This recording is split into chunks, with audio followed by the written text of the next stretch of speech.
Welcome everybody. I'm very happy to be joined by very exciting Irish middleweight Gary Spike O'Sullivan. How are you, mate? Very good, Adam. How are you? Yeah, I'm very well, thanks. Brilliant to get you on, mate. So, first of all, congratulations a couple of weeks ago out in Boston. Another knockout for you on the James DeGale undercard. You must be very happy. Yeah, I'm very happy to have went. It was a great card to be on and a great venue, and it's my second home is Boston, and it was great to fight out there again. I really enjoyed it. Excellent. And you seem like you're trying to really make a statement at the moment. It doesn't look like you're trying to get rounds under your belt. You're trying to get rid of people quite quickly in there. You're trying to really show people what you're all about. Yeah, you don't get paid for overtime in my game, so the earlier you can get them out there, the better, and the more exciting for the fans, and the more likely you get another fight quicker as well.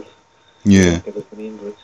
Okay, mate, cool. It looked, obviously I wasn't in Boston, but from over here and all the coverage on the internet and stuff, and you talk about it being a second home, do you spend quite a lot of time, because your last 3-4 fights have been in the States now, are you spending quite a lot of time in Boston when you're there? Well, I spent like a month out there, but I've had my last 3 fights out there, alright, but I do predominantly do my training in Dublin in the Celtic Warriors gym. Then I travel out for the fight maybe a week or two before to acclimatise, and I love it out in Boston. Yeah, I suppose that's quite nice when you get there. It's like, if it's like a second home, it's not really, you don't have to acclimatise too much. It's just the time difference, the only thing, but and the flight as well, getting over the jet lag, the long flight, and just the 5-hour time difference as well. So I just acclimatise that way. But I know the place well now, and the weather, we're all good. Excellent, mate. So, talking about what's coming up for you, who do you like to fight next? Well, there's quite a few out there. Andy Lee would be a good one. An all-Irish clash for the world title. It'll be the first time in history 2 Irishmen ever fought for the world title. I'd like that. Yeah. Gennady Golovkin, I'd like to fight him. He's the #1 middleweight in the planet right now, and my ambition to be the #1. And I think stylistically he'd suit me, and I really like that challenge as well. Also, Yeah. Eubank Jr. I don't really like him. I think he's very arrogant and very fake, and I think he's got where he has through his father's name, and I'd like to put him in his place. He's very arrogant, and I'd like nothing better than to knock him out. Yeah, we've spoke about him before when I've interviewed before about Eubank. So if I could ask one thing, actually, talking about the Eubanks, there was a press conference with Billy Joe and Eubank. They were bickering as usual, and your name came up, and they said you didn't want to take the fight with Chris Eubank Jr. That I don't know what offer was put to you, but I don't know if you could clear that up a little bit. Yeah, clear, no problem. I've been very vocal looking for that fight. It's the fight I signed the most wanted, really, to be honest with you. And the thing was, I kind of agreed to fight Chris Eubank on that card, but what happened then was they wanted options on me. They wanted me for 5 fights, then they wanted me for 3 fights. Frank Warren wanted me for 3 fights after the Eubank fight, plus a rematch with Eubank, which I had no problem. I think I'd give him such a beat anyway in the first fight that he wouldn't want the rematch, but I had no problem giving him the rematch. But the thing was, they wanted me for another 3 fights then on top of that, which I was with Frank Warren for 4 years, and he's a promoter. I already have a promoter in America. Yeah. The one who's kept me the most busy in my career, and Ken Casey of Murphy's Boxing, and it doesn't make sense to be promoted by such a good guy. Get me fights, keep me busy all the time to go back to Frank Warren. It just doesn't make sense at all. So yeah, okay, mate. Unfortunately. Oh, I appreciate you telling me about that, because I saw the press conference. I was like, there's 2 sides to every story. And I know it was quite a while ago, so it's nice to hear. Yeah, you don't want to.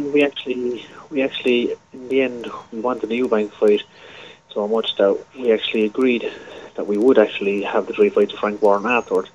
But then the money became a stumbling block as well. On top of that, you know, I didn't want to sign with him for another 3 fights anyway, but you know, I was willing to do it to get the Eubank fight. Yeah. But they wanted me to agree immediately to the amount of money for those 3 next fights. So I think that was very unreasonable. And you know, like, I mean, if I I'd knock out for Eubank, I'd become the number 1 in the WBA. I'd be in a fight Golovkin or Gennady Golovkin.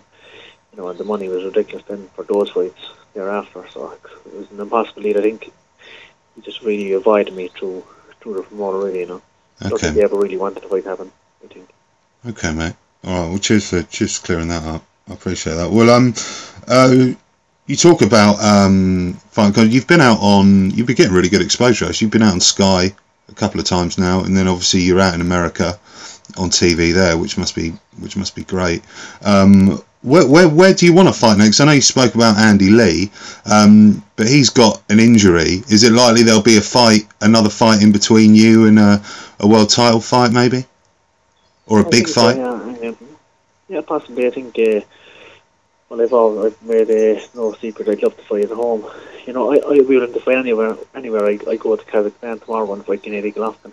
I don't mind. I'm not one bit afraid. You know, I'd fight anyone, anywhere, anytime, and I mean that. You know, it's no shit. I honestly would, but I'd love to fight at home. My own city in Cork. You know, and I said to my promoter Ken Casey that I'd love to fight at home, and I'm trying to get him to do that. And I think he's keen on the idea as well. So possibly, maybe I get a fight in Cork with a bit of luck. Yeah, well, to be fair, the last time you were out in Dublin, it looked like a great show. The atmosphere looked amazing. Did you really enjoy it? Yeah, I really and truly enjoyed it. It was fantastic. The majority of the crowd were against me on that night because I was the way fighter. I was fighting Anthony Fitzgerald, who's from Dublin, and he had a lot of fans. And the atmosphere was fantastic, you know, and I think I went a long way towards winning over the Dublin supporters that night. They gave me very good reception when I won the fight after, and they were very decent afterwards, and very good besides the great through the stool. I think I'd love to fight in Ireland anyway, for sure. Yeah, excellent, mate. Well, just going back to, I've got to talk a little bit more about it. You talk about Golovkin. Not a lot of people are calling it, saying they want to fight Triple G. Have you put that to Golovkin's team that you'd be interested in a fight? Yeah, absolutely, 100%. I'd love to fight him.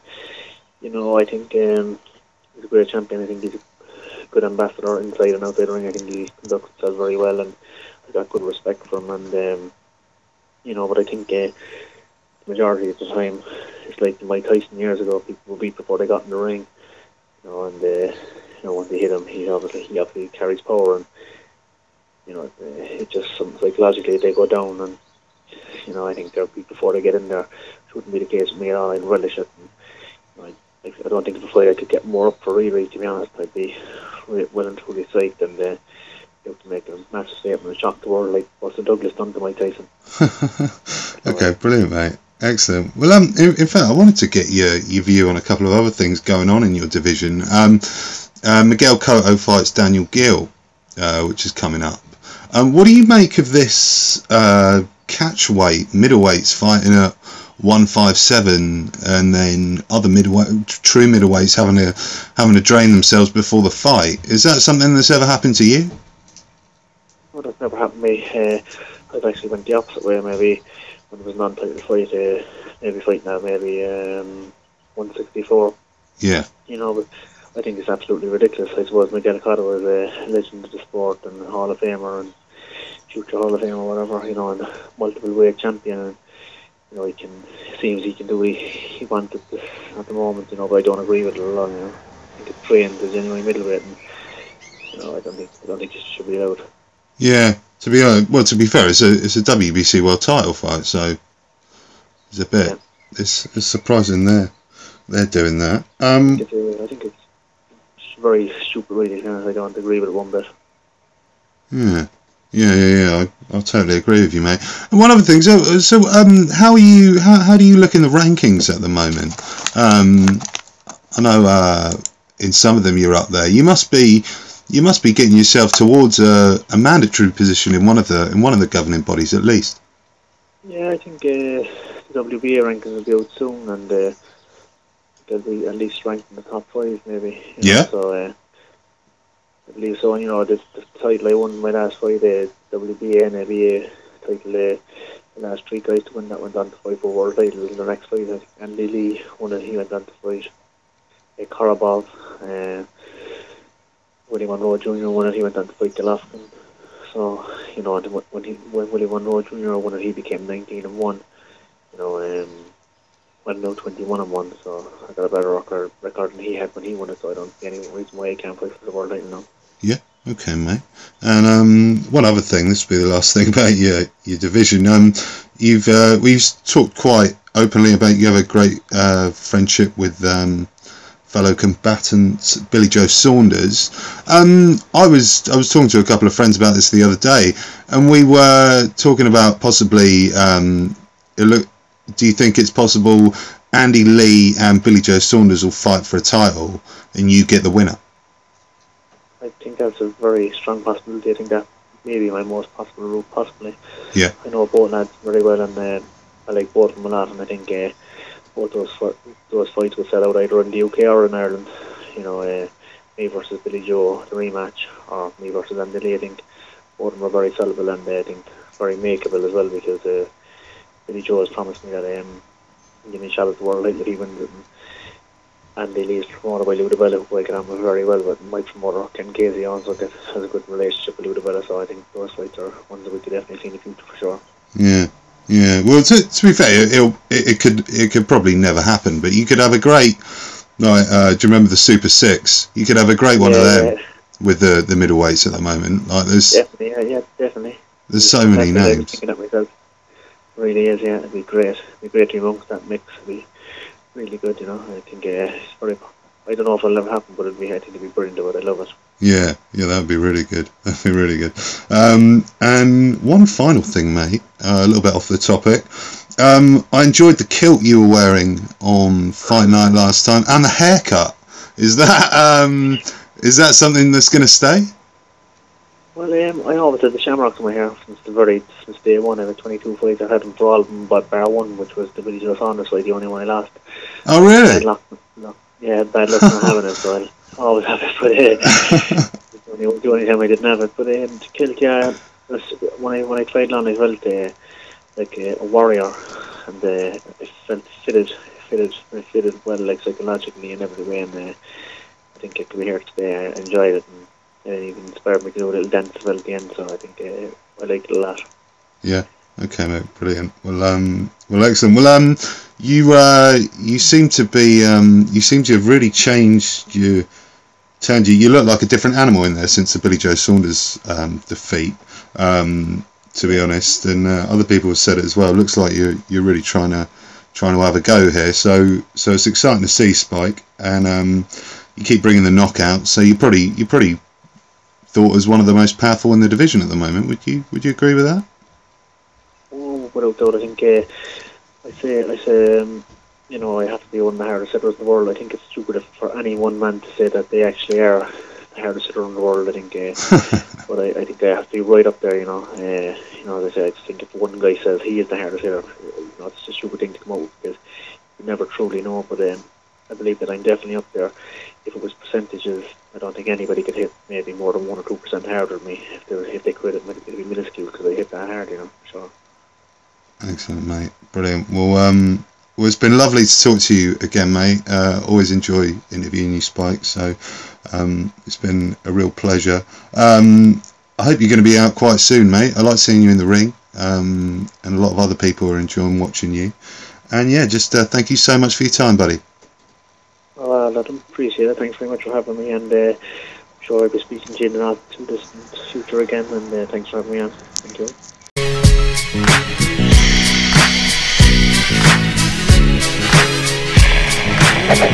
you.